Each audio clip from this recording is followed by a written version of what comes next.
अस्सलाम वालेकुम। सबसे पहले जो हम आज टॉपिक पढ़ने जा रहे हैं वो इंट्रोडक्शन टू आईसीटी कोर्स का मेन टॉपिक, जिसमें ट्रांसफॉर्मेशन डाटा इनटू इंफॉर्मेशन है। उसमें यह है कि हाउ कंप्यूटर प्रोसेस डाटा हम पहले स्टडी कर रहे थे। उसमें जो एक स्टोर करने के लिए हमारे पास जो प्रोग्राम डाटा या हम जो परफॉर्मेंस हमारा लैपटॉप या कंप्यूटर शो करता है, तो वो किस में उसकी परफॉर्मेंस हम सेव करना चाहते हैं, परमानेंट या टेम्परेरी, या वो खुद सेव करता है, वो किस में करता है, वो मेमोरी के अंदर सेव करता है। तो आज जिस टॉपिक में हम डिस्कस करने जा रहे हैं वो है मेमोरीज। मेमोरीज जो है वो टू टाइप्स की होती हैं, एक वोलाटाइल, एक नॉन वोलाटाइल। जिसको हम जो नॉन वोलाटाइल है वो रोम होती हैं और वोलाटाइल जो है वो रैम होती हैं। नॉन वोलेटाइल मेमोरीज में देखें, वो कहता है holds data when power is of. इसका मतलब ये होता है कि नॉन वोलेटाइल के अंदर अगर जब डाटा पावर जो है ऑफ हो जाए तब भी उसके अंदर डाटा रहता है। The computer is unplug. Power of का मतलब क्या है कि हमारा कंप्यूटर या कोई सिस्टम जो है वो अनप्लग हो जाए तो तब भी उसमें डाटा रहता है। रीड ओनली मेमोरी इसको कहते हैं ROM. Holds instruction necessary for computer startup known as BIOS. जो हमारे पास कंप्यूटर में स्टार्टिंग के लिए जो फंक्शन परफॉर्म करता है हमारा कंप्यूटर, जिसको वो एक सेल्फ टेस्ट भी कह सकते हैं, तो वो बायोस होती हैं। वो किस में सेव होते हैं? वो रोम के अंदर होते हैं। Basic input output system, BIOS का जो एब्रीवेशन है वो बेसिक इनपुट आउटपुट सिस्टम है। BIOS instruction contain another set of instruction to ensure that computer system is working properly।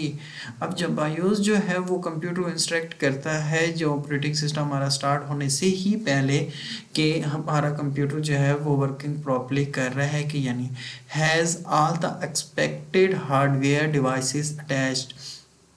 और वो जो हमारे पास डिवाइसेस अटैच्ड होती हैं उनको चेक करता है कि इनके साथ अटैच हैं या नहीं है, ताकि हमारा कंप्यूटर जो है वो करेक्ट तौर पर प्रॉपरली वर्किंग कर सके। उसको नॉन एज क्या कहेंगे? Post instructions. पोस्ट इंस्ट्रक्शन क्या होता है? Power on self test. Power on self test क्या होता है कि जब हमारा सिस्टम को हम पावर देते हैं या स्टार्ट करते हैं, लैपटॉप हो, कंप्यूटर हो या कुछ भी, तो वो पूरे उसके साथ जो फंक्शंस या जो डिवाइसेस अटैच्ड होती हैं, जैसे keyboard, motherboard, RAM, memory, LCD या मॉनिटर वगैरह या फ़ैन, तो वो सब के पास एक वेव भेजता है कि ये आया कि ये चीज़ें सारी अटैच हैं नहीं है। अगर उस पर मदरबोर्ड या कोई चीज़, रैम, रोम, हार्ड डिस्क वगैरह या कीबोर्ड, इनमें से कोई चीज़ ही अगर उसके साथ अटैच नहीं होगी तो वो हमारे पास क्या शो कराएगा?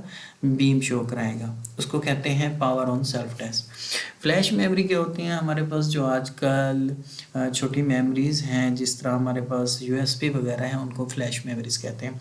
Special type of non volatile memories in the flash memory used in portable devices. हम एक जगह से दूसरी जगह उसको ईजिली लेके जा सकते हैं। Data is stored using physical switches. अब उसमें डाटा किस तरह स्टोर करते हैं कि वो हमारी जो यूएसबी पोर्ट्स होती हैं उसमें वो फिजिकली अटैच होती हैं और उसमें हम डाटा कॉपी या पेस्ट कर देते हैं। यह उसका वर्किंग टाइप है। Special form of non volatile memory, ये स्पेशल फॉर्म है नॉन वोलेटाइल की, जैसा कि कैमरा कार्ड, यूएसबी जो हमारे पास हैं 8 GB 10 GB के, इनको हम क्या कहेंगे? Flash memories. वोलेटाइल मेमोरीज क्या होती हैं? Requires power to hold data. अब जो हमारे पास वोलेटाइल मेमोरी होती है उसके अंदर पावर को स्टोर करने के लिए, होल्ड करने के लिए हमारे पास पावर का होना लाजमी है। मतलब डाटा उसके अंदर स्टोर तभी होगा अगर वो उसके अंदर पावर हो गया। अदरवाइज जैसे ही पावर ख़त्म, हमारा सिस्टम ऑफ या डिस्कनेक्ट हो जाता है पावर का किसी भी फेलियर के थ्रू, या वैसे ही शट डाउन हम कर देते हैं, तो वो उसमें डाटा नहीं रहता। उसमें सबसे जो इम्पोर्टेंट फॉर्म है वो है RAM, random access memory. Data in RAM has an address, RAM memory is randomly accessible, CPU reads data using the address. अच्छा, RAM memory is randomly accessible, ये रैंडमली एक्सेसिबल होती है, CPU reads data using the addresses. अब उसके अंदर जो data होता है वो एड्रेस जो हमारा CPU जो है वो रीड कर देता है उसके एड्रेस के थ्रू।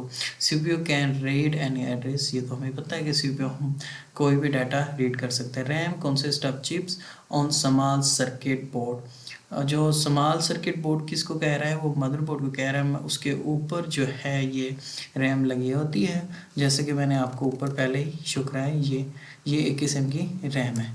ओके, उसमें रैम की कैटेगरी उसने कर दी है SIMM and DIMM, chips found in desktop computer. Desktop के अंदर जो हमारे पास कंप्यूटर्स हैं, डेस्कटॉप कंप्यूटर मतलब PC वगैरह, उनमें इस तरह की लगती है।